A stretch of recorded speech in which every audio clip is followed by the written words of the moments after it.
And make no mistakes, he wants a radical government takeover of health care.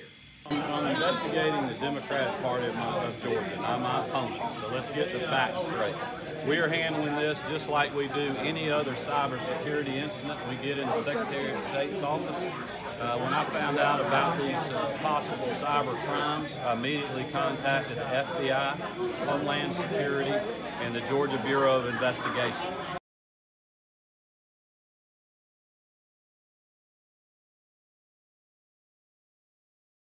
Brian Kemp has lied to cover up his own failings. And on Friday, he was told that there was a flaw in the system, and instead of taking responsibility and owning up to it, he instead manufactured a hoax. He said that he was being hacked and no one was hacking anyone. It was an email that was sent to cybersecurity professionals to report information that we'd received. But he knew on Friday that this was a problem. He did notify citizens that their information was once again at risk for the third time in Georgia. He did not do the work of making sure that even the other parties were aware of what was happening. Instead, he ignored the warnings. He then made up a lie, and he's now trying to stick to it because he knows that once again he's proven that he is abusing his power as Secretary of State and as a candidate for this office. You don't get to be both referee and umpire and now judge and jury. That's not right in Georgia. This is the stuff from who?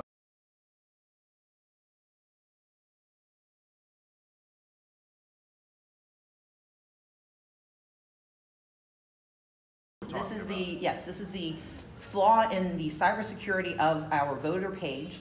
I do not believe anything has happened, but the vulnerability is real. The vulnerability was reported to the Secretary of State on Friday. It was reported to the FBI on Friday. He did nothing. He did not notify the public. He did not take action.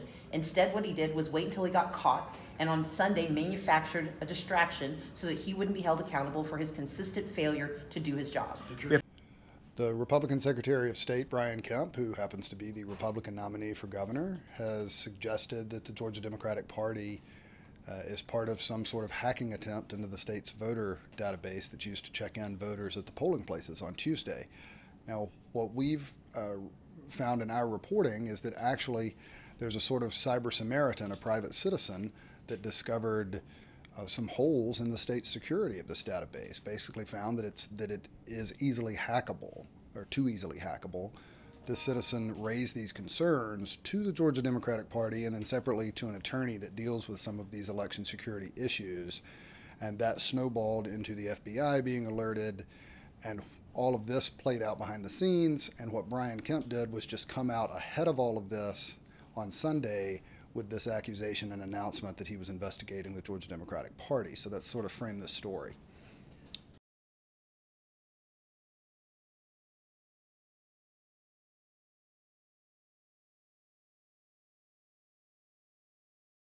Well, it's extremely unusual and highlights an ongoing part of this campaign, which has been Democrats and voting rights activists arguing that Kemp should have stepped aside as Secretary of State while he ran for governor, certainly once we got to the general election and he was the nominee, because it raises questions now. We have an environment where one side of the aisle is accusing Kemp of nefariously using his current position. Kemp has countered that it's voting rights activists and these groups out there that are trying to illegally register non-citizens to vote and other claims like that. So it's created an environment where whatever happens tomorrow, and particularly if it's very, very close, there very well may be large numbers of citizens on one side or the other that question the result.